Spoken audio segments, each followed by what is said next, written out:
Estamos aqui para um novo Comportare, um podcast que nós fazemos usualmente com a professora e escritora Maria Carlotto, e hoje é um podcast extraordinário. Nós vamos entrevistar o Paulo Rosenbaum, um escritor de quem adiante se falará. Eu me lembro, e quero dizer de passagem, que a Maria Carlotto me faz muita falta aqui nesta parceria e desejo que ela esteja no próximo Comportare. Eu me lembro de um programa que eu não sei se o Paulo Rosenbaum tem lembrança disso, certamente tem, ele não se esquece de nada, apesar de ser muito mais jovem do que eu, que havia um programa do Instituto Moreira Salles, que era o escritor por ele mesmo. A gente gravava em áudio e esse CD era posto à disposição, ainda está no Instituto Moreira Salles. Paulo Rosenbaum, quem tem que falar é você. Bem-vindo, como vai? Muito bem, Dionísio, muito obrigado pela oportunidade. Estamos aqui dispostos a conversar e ouvir também, porque as suas preleções são sempre interessantes. Olha, Paulo, eu vou te interromper algumas vezes, mas nosso desejo e de quem está assistindo ao podcast é te ouvir.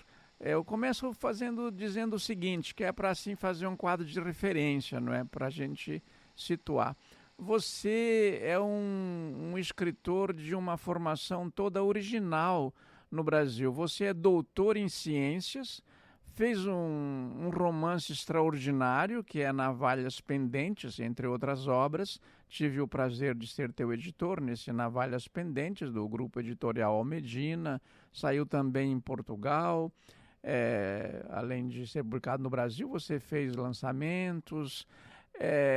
Eu queria começar a nossa prosa, ou prosseguir a nossa prosa na seguinte direção.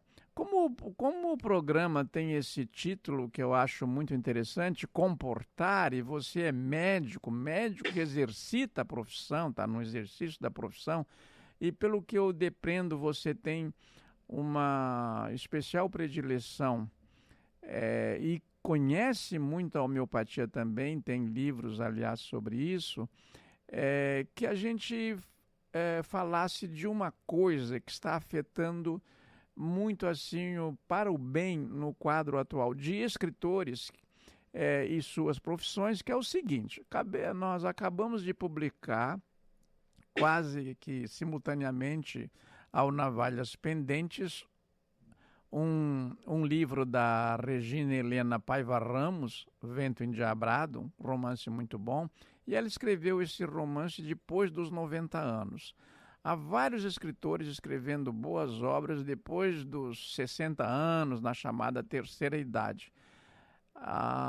Você já chegou à terceira idade por essas suas veneráveis barbas brancas, ou você usa um shampoo todo especial que as deixa desta cor? Paulo, me diga, como é que é essa... Você faz tantos ofícios e tem um poder de observação tão grande, já comprovado. Como é que é outro tipo de idoso hoje? É outro tipo de criador? São outros escritores? O que acontece? Olha, Dionísio, eu acho que do ponto de vista de criação, eu acho que o acúmulo de experiência e de observação são elementos vitais para um bom escritor. Não estou me colocando na condição de bom necessariamente, Mas isso você não precisa você dizer. Que... Desculpe te interromper, Bom, mas é bom lembrar que muita gente acha que você é bom escritor. Você, como sempre, é muito gentil. Eu diria o seguinte, quer dizer, as pessoas, a partir das suas experiências pessoais, das suas observações, elas têm um acúmulo crítico de informações e de análises muito pessoais, personalizadas, e de alguma forma eu acho que ajudam a construir os caracteres dos personagens, das dos elementos ficcionais. Então, de alguma forma, eu acho que a idade e a maturidade, pode-se dizer assim, ajudam a pessoa a criar de uma forma melhor. Eu acho que a escrita, como uma espécie de concentração e o poder imagético que a pessoa tem de transferir os seus pensamentos, talvez junto com a pintura e com a música, sejam as manifestações mais profundas que um ser humano pode exercer. E aí eu me refiro em geral, não só um escritor profissional, as pessoas que, de alguma forma, conseguem eliminar com seus conteúdos, porque tem muito de inconsciente no processo criador, né? E, ao mesmo tempo, as pessoas podem transmitir essas experiências de modo que o interlocutor, ou seja, o leitor, consiga se projetar naquilo que está sendo passado para o interlocutor. Então, eu acho que a idade e a própria medicina, nesse caso, no meu caso, acabam dando escritores pelo menos razoáveis, no sentido de que essa interlocução com os próprios pacientes, a análise do sofrimento individual, os dilemas psíquicos que aparecem nas consultas, porque o médico lato sensu, independente se ele faz medicina integrativa, homeopatia ou as áreas clássicas da medicina, de cirurgia, a áreas técnicas, ele é obrigado a interagir, se ele quiser ser um bom médico, com as pessoas. Então, e essa interação, ela é produtora de conteúdos, per se, necessariamente. Então, eu acho que esse hábito de escrever, eu tenho o hábito de escrever tudo o que o paciente diz, porque as palavras são fundamentais, e você é um mestre das palavras por ter escrito a monumental obra De Onde Vêm as Palavras. Você sabe muito bem ao que me refiro. Se o paciente diz que ele está isolado, não é que ele está abandonado ou que ele se sente constrangido. Ele falou a palavra isolado. E essa exploração de cada elemento semiológico expresso pelo sujeito, o sujeito subjetivo, ajudam a construir quase involuntariamente as ideias das pessoas que de alguma forma vêm relatar os seus sofrimentos. Paulo, respondendo só por favor, eu já passei da quarta idade. Então, as barbas brancas são autênticas. Quando começa a quarta idade? Quando começa a quarta idade? É. Logo depois da adolescência. Boa resposta, Paulo. E as pessoas que querem um número, daí você diz que número é. Eles medem assim. Por exemplo, um idoso no Brasil continua sendo a partir dos 60 anos? Tecnicamente, pela definição da Organização Mundial de Saúde, é a partir dos 60 anos. Só que, depois da epidemia, da famigerada epidemia que tolheu muitas vidas e produziu sofrimento no mundo inteiro, e ainda a gente tem muitas dúvidas sobre a origem o desenvolvimentos terapêuticos relativos a isso, eles mudaram para agora, acho que era 66 anos, se não me engano. Tá. Qual foi o critério? Talvez o diretor da Organização Mundial de Saúde acabou de fazer 66 anos. Olha, Paulo, uma vez eu estava para embarcar e chamaram aquilo que se chama de idosos, né, o embarque preferencial. Faz alguns anos, eu contei isso aqui na Band, ao vivo, outro dia, e, e quando eu me dirigi para o embarque, eu já passei da idade bíblica dos 70, que é outra expressão que eu gosto muito, idade bíblica dos 70 anos. A menina falou: não, professor, agora ainda não é a sua vez. Estamos primeiro embarcando o idoso plus. Daí eu contei isso para a filha do Jaime Lerner, a Ilana Lerner, né? Ela disse: eu embarquei várias vezes o papai nessa categoria idoso plus. Que é acima de 80. Mas, Paulo, eu queria sair um pouquinho disso, porque você tem um romance extraordinário, sou fascinado por ele, vivo relendo, entre outros, que é o Navalhas Pendentes. E você foi um antecipador, você colocou ali a inteligência artificial escrevendo best-sellers, não é? Se eu não estiver sendo infiel ao seu romance, aquelas tramas ali, a gente lê tanta coisa como editor que às vezes eu me dou conta que a gente às vezes mistura.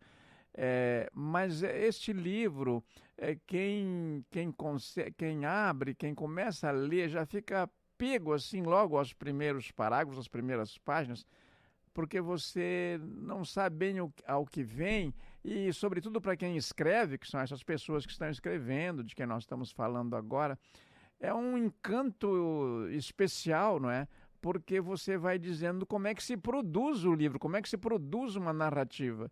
E hoje nós temos muito essa construção de narrativas em outros campos também, não é? Eu queria te perguntar o seguinte, duas coisas. Primeiro, se você quiser dizer, você sabe o profundo respeito que tenho por sua pessoa, você é uma personalidade, não sei o quanto você quer revelar disso. Como é que é um dia na vida de Paulo Rosenbaum, um dia na vida do Paulo Rosenbaum, e se para escrever o Navalhas Pendentes, como é que você fez? Você usou mais a sua memória prodigiosa, esse arsenal que você tem da vida dos outros por ser médico que acolhe tão bem, ouve tão bem? Como é que foi isso? Eu queria que você falasse sobre o Navalhas Pendentes, esses bastidores. Bom, eu comecei a escrever esse livro há mais ou menos 9 anos atrás, com uma ideia que foi se reorientando ao longo da produção e da criatividade. Inicialmente, eu tinha me inspirado numa pessoa que trabalhava numa editora, uma pessoa real, que avaliava os originais e dava seus pareceres sobre se esses originais deveriam ou não ser publicados, e fazia relatórios muito minuciosos. E depois eu comecei a pensar que alguns desses relatórios continham elementos de avaliação que transcendiam o próprio escopo do livro. Quer dizer, o indivíduo às vezes ele era mais criativo que o próprio escritor que ele avaliava. E aí eu construí esse personagem que é o Homero Arpi Montefiore, que é uma espécie de investigador e também entendia de tecnologia e informação.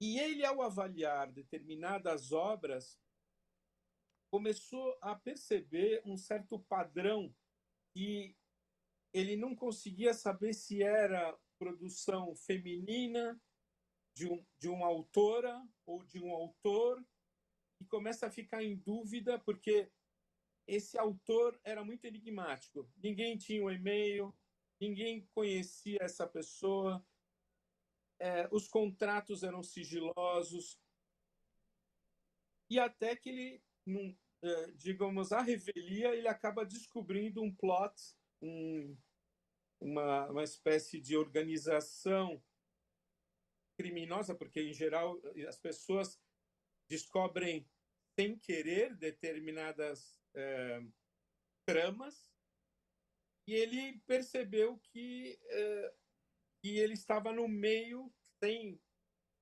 sem poder escolher, de uma trama que o assedia de uma forma muito grande.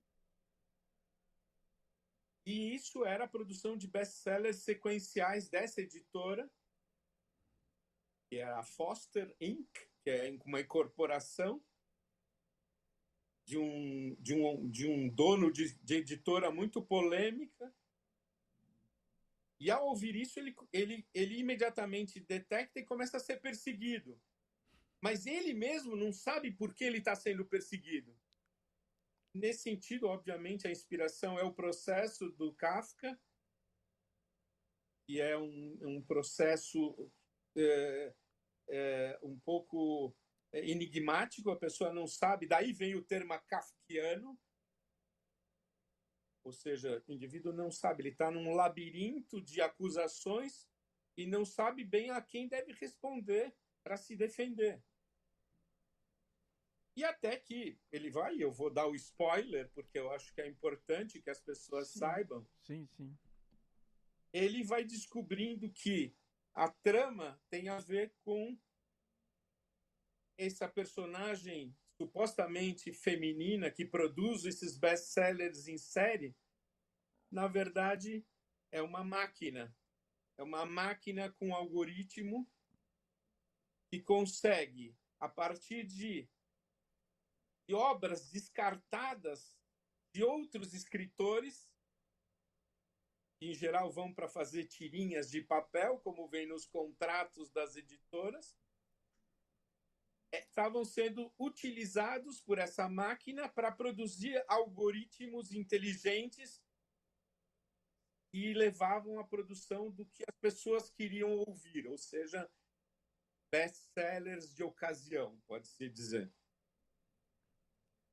E assim, ele se mete numa encrenca enorme, começa a ser perseguido, ameaças à própria vida, reviram a casa dele, ele foge, ele tenta se esconder, ele busca um abrigo no litoral, tenta sair do país, porque ele sabe que ele está lidando com uma organização criminosa. E, ao mesmo tempo, ele fica intrigado. E aí aparece uma coisa que eu acho que é a grande originalidade, talvez, do romance, que é quando eles faziam livros com inteligência artificial. Só que, sem os elementos humanos desses autores que foram roubados dos seus originais, a artificialidade era evidente. E, para diminuir a artificialidade, é que eles fizeram uma espécie de tangled, ou seja, eles emaranharam com histórias de autores humanos descartados, nunca pagaram royalties, e assim se completa a história. E aí o fim eu vou me reservar o direito de não Não conta revelar, não. porque aí eu acho que as pessoas podem tirar as suas próprias conclusões. Paulo, ali no Navalhas Pendentes, que eu li, assim, eu fazia uma ideia, quando eu comecei a ler o romance, a indicação que, vou também fazer umas confidências, viu, Bento? Nós vamos entrar aqui, o nosso técnico Gabriel Bento está aqui gravando tudo. Em geral, as pessoas não dão atenção assim, quem está cuidando da gente ser gravado, levar ao ar. Eu me interesso por essas pessoas porque eu fico pensando, quantas vezes, quando comecei a minha vida de escritor, eu desejei saber, afinal, quem é que pegou o meu texto, que que eles fizeram aqui no rádio, Uhum, quem é que está uhum. cuidando para ir ao ar lá no sul do Brasil, de onde eu sou.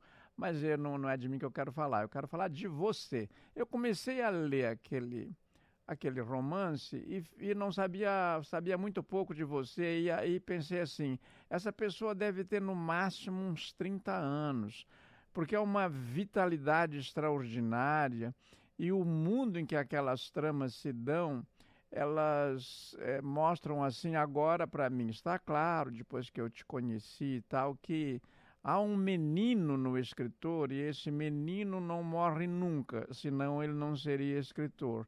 E provavelmente eh, todos nós carreguemos em qualquer idade, como você também tão bem disse no começo. Aliás, você tem umas tiradas que dá assim para pôr num pôster, né? A quarta idade começa na adolescência.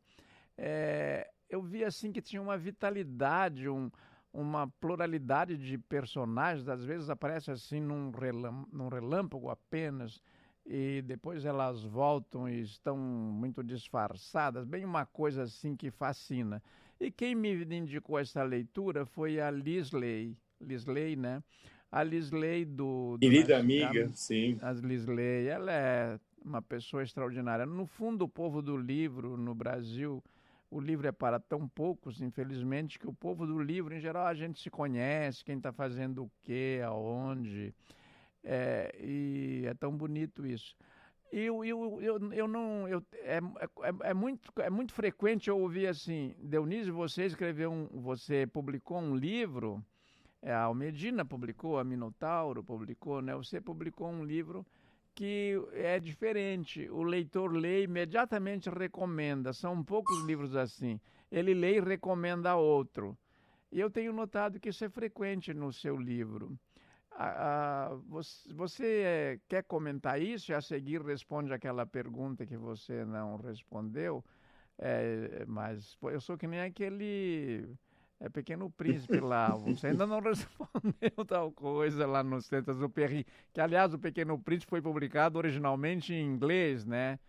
É, o que que você tem a dizer sobre essas coisas, Paulo? De você produzir leitores. Você produz leitores, sabia disso? Não, o leitor, o escritor em geral ele tem um baixo índice de retorno das pessoas que o leem, ou porque ele é pouco lido, ou porque as pessoas não dão esse feedback, ou não existem mais espaços, nem você é testemunha disso, Sim. nem nos jornais, nem nos grandes jornais, os velhos cadernos de literatura do Jornal do Brasil, onde eu, aliás, comecei a escrever nos jornais. Depois eu fui para esse blog no Estadão, que eu tenho até hoje, que é um espaço muito caro para mim, porque ali eu desenvolvo as crônicas, né? Os ensaios, os pequenos contos. E agora também vou ter um espaço no portal IG, né? Que me traz uma amplitude maior de temas. Respondendo a sua pergunta, as perguntas que eu não respondi, Só uma que você não respondeu ainda. a questão do meu dia a dia, assim, como eu sou médico, eu me dedico uma parte do tempo à escrita, uma parte do tempo se considerável a atender pacientes, porque minhas consultas são longas, né, de uma hora e meia, às vezes 2 horas, porque são consultas que a gente chama consultas hermenêuticas. A gente interpreta os sintomas das pessoas, ainda que não seja psicanálise, nem psicanálise selvagem, mas é uma forma mais, digamos, mais de acolher o sofrimento subjetivo das pessoas, que está por trás de todo o sofrimento, tanto orgânico das patologias, como gênese de muitos sintomas. E dedico uma parte do tempo à família considerável. Ganhei uma netinha recentemente, da minha filha, que veio, infelizmente, refugiada de Israel, por ter, enfim, toda essa situação, esse conflito lamentável, né? Essa guerra sem fim. E hoje é um dia particularmente triste, porque voltaram os corpos das duas crianças que tinham sido sequestradas e foram assassinadas em Gaza, né, pelos terroristas. Então, assim, eu tento não me deixar abater também, né, por esse estado melancólico, que é normal. Como dizia o Goethe, me mostra um poeta não melancólico e eu te mostro um poeta medíocre. Ou seja, a melancolia é um fator na produção literária. E como nós viemos de uma família que também teve que ser exilada do Brasil na época da ditadura, esses sofrimentos eles são reprocessados e são colocados como uma espécie de... Então, o escritor tem um trabalho terapêutico consigo mesmo quando ele produz. Você sabe muito bem disso, quer dizer, como dizia o Al Bauman, um terapeuta americano, impressão, expressão. Impressão sem expressão é depressão. Eu acho essa frase lapidar, porque o que se descobre hoje é que muito das doenças neurodegenerativas tem a ver com excesso de informação e de input para pouca eliminação.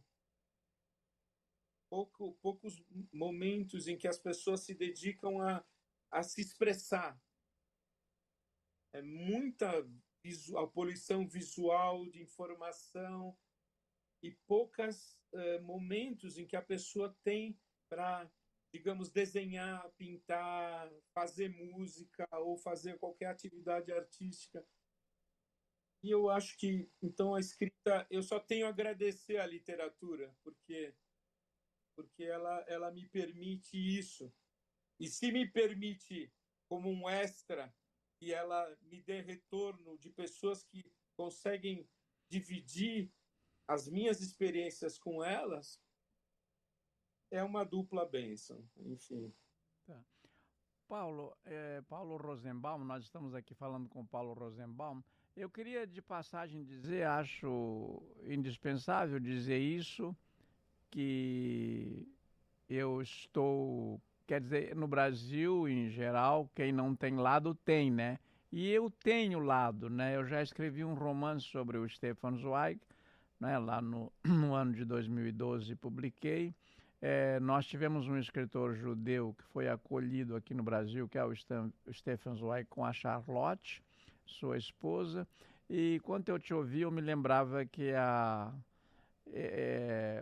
depressão e outros sintomas foram muito usados até por bons biógrafos para justificar aquela dupla morte, que para a história passou...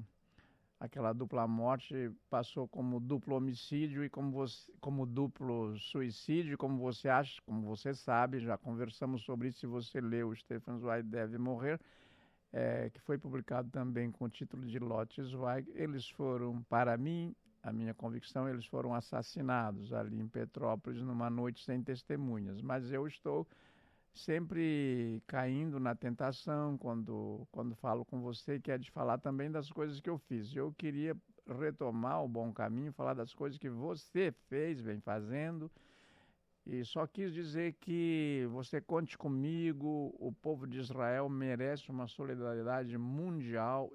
Infelizmente tem sido mal compreendido em vários setores da mídia, e eu acho que... Sem dúvida. Né? E eu acho que o teu blog no Estadão, aquela tua coluna no Estadão, cumpre uma função importantíssima, porque você tem um estilo muito incisivo e muito claro, e sobretudo porque você sabe do que você está escrevendo. Conhece muito bem, sentiu aquilo que está escrevendo. Mas eu queria te dizer o seguinte, Paulo, mudando um pouquinho, então, você já escreveu outras coisas também. E está publicando, na sequência, um livro de contos com narrativas curtas, é um outro gênero bem diferente do Navalhas Pendentes. Nós temos ainda alguns minutos, eu queria que você falasse, então, dos seus próximos projetos em duas linhas, dizendo assim como é que você vê essa perspectiva de mundo para um escritor judeu brasileiro escrevendo em português aqui nos anos 2025 e especificamente que outros projetos de escrever dos quais você já pode falar e anunciar para nós. Bom, antes de tudo, muito obrigado por essa oportunidade generosa e extraordinária de falar com uma pessoa como você, a sua vivência e densidade. Obrigado, ora. Assim, os meus projetos atuais vou deixar para o fim, mas eu escrevi Verdade Lançada ao Solo, foi publicado pela Record em 2010. Muito brevemente, o enredo se trata de um médico e o paciente que fazem uma viagem para os Alpes Bernenses e lá descobrem coisas muito estranhas. A primeira parte do livro é a história de um rabino que antevê a Shoah, o Holocausto, e quer deixar uma mensagem para o futuro. E é isso que o médico e o paciente descobrem no alto da montanha. Aí tem todos os desdobramentos. Obviamente, tem uma alusão à Montanha Mágica do Thomas Mann, mas, enfim, ele aborda vários temas. Depois eu ganhei uma bolsa literária para escrever em Israel em 2013 e a Perspectiva depois acolheu esse romance. Ele se chama Céu Subterrâneo. É a história de um psicólogo brasileiro que vai escrever em Israel e lá, durante uma visita a Hebron, que é a caverna, ou Marpelá, ou Caverna dos Patriarcas, onde estão enterrados Abrão e Sara, pai inclusive dos povos islâmicos, dos árabes e dos judeus. Leia, Isaac e Sará, a esposa de Abrão, todos estão enterrados. E lá ele descobre uma coisa muito estranha, que é uma espécie de foto, um negativo de Polaroid. E ele fica intrigado com aquele negativo, porque ele imagina ver alguma coisa que ele não sabe se é verdade ou não. Isso é uma história baseada de que Moshe Dayan, que era um arqueólogo amador, quando Marpelá, depois de quase 600 anos dos judeus não poderem penetrar naquele lugar, ele queria saber o que tinha lá embaixo. E os buracos eram muito pequenininhos para poder passar. E a filha de um general tinha o tamanho ideal, ela tinha a desenvoltura para conseguir, ela foi colocada lá embaixo. Isso é uma história real. Agora, o que ela viu, o leitor vai ter que descobrir se ele quiser ler o livro. Obrigado. Porque reza a lenda E Adão e Eva também estariam enterrados lá embaixo. Primeiros homens. Primeiro homem e a primeira mulher. Enfim. Por falar nisso, Pode onde ser uma está... metáfora. Sim, é uma boa metáfora. Nossa, pode. Mas Sim. Mas, Paulo, me diga o seguinte, já que estamos no assunto, esse assunto é encantador. Raquel, aquela por quem Jacó trabalhou 7 anos, e segundo a belíssima poesia de Camões, mas servira se não fora para tão longo amor, tão curta vida, a Raquel está ali também ou está em outro lugar? Um dia nós falamos sobre isso e eu te é, confesso que eu... a Raquel, ela está num lugar que hoje é no enclave entre Cisjordânia, Judéia e Samaria, ali naquela região, e tem uma tumba especial para ela naquele. Pois Ela é. não está em Hebron. Uhum. Eu tinha essa curiosidade porque eu sou por você num chá que nós tomamos em São Paulo. Paulo, nós estamos realmente no fim. Eu não queria falar mais, ocupar o espaço, eu queria dar esses últimos minutos para você se despedir. Mas antes disso, como eu não vou falar mais, eu queria dizer o seguinte: que você esteja convidado, nós vamos providenciar aqui outros encontros seus, com outras pautas, porque você é uma pessoa que tem muito a dizer. Você diz no Estadão, você diz nos seus livros, você diz certamente com seus amigos. Eu gosto muito de te ouvir, tenho prazer disso e tenho certeza absoluta e irretorquível que esse comportar aqui vai despertar a atenção dos nossos espectadores para outras coisas também, porque a sua fala é repleta de outras referências e todas muito fascinantes. Eu queria, antes de dar esse espaço para você se despedir, o Bento está aqui cuidando de encerrar, o Gabriel Bento, para cuidar dos pormenores. Use o tempo que você quiser para você dar um breve tchau para nós. E muito obrigado por ter vindo. Não, obrigado a você. Breve tchau para você é um pouco difícil. Nós temos uma tendência mútua digressiva, que a gente poderia estar aqui por muitas horas sem nenhuma pauta pré-definida. Eu diria o seguinte: uma palavra sobre o seu romance, que eu recebi recentemente e estou na metade. É fascinante e eu acho que o tema merece ser explorado. E se de fato for confirmado que o Stefan Zweig e a sua esposa morreram decorrentes de um provável envenenamento ou assassinato por agentes nazistas infiltrados, isso, digamos, é um breakthrough. Isso vai gerar uma mudança muito grande, inclusive na leitura histórica da ditadura Vargas. Eu acho que isso merece uma atenção enorme. E eu espero poder entrevistar, numa entrevista reversa, sobre esse tema. Eu gostaria de agradecer as pessoas, o Bento, o Dionísio, as pessoas que trabalharam na edição do livro, e como você diz, às vezes os bastidores não aparecem, né? Mas os bastidores que permitem que a gente esteja aqui, não é isso? É verdade.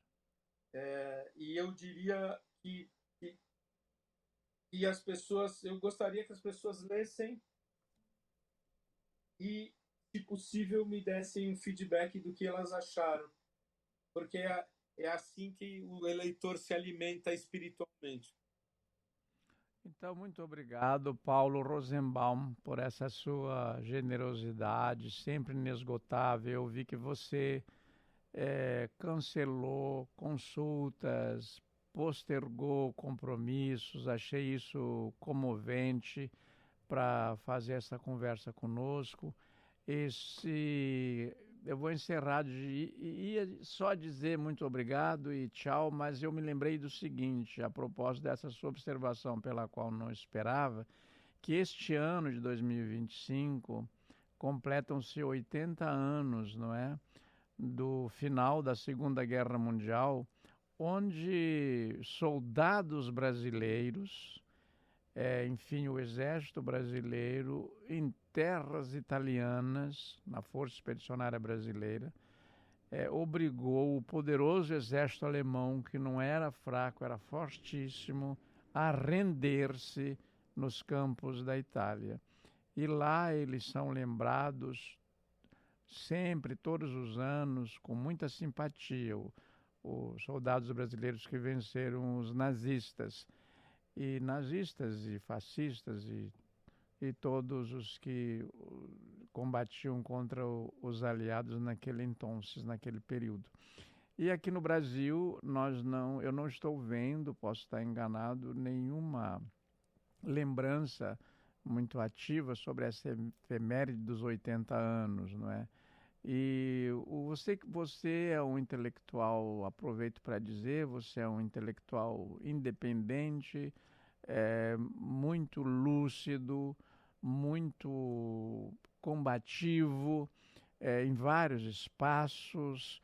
E eu queria dizer o seguinte, para fechar com a abertura do Comportare neste Comportare de hoje, que é muito raro um escritor brasileiro do seu perfil.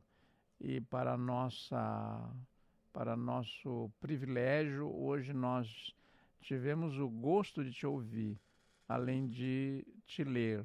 E eu espero que os espectadores procurem o Navalhas Pendentes e, a partir do Navalhas Pendentes, cheguem a outros. Não interessa o caminho que façam, também pode ser o inverso, entrar por o Verdade Lançada ao Solo. Você tem tanta coisa boa e, sobretudo, venha para o Estadão, onde você pontifica e sempre com muita propriedade. Paulo, muito obrigado. Essas são as minhas últimas palavras. Muito obrigado. Seja sempre bem-vindo e volte sempre. Muito obrigado, e eu faço as minhas palavras uma exortação à luta contra a intolerância e contra o neonazismo e o neofascismo, que estão em alta, infelizmente, pelo mundo, inclusive no Brasil. Inclusive no Brasil. Muito bem, muito obrigado. Até de repente, então.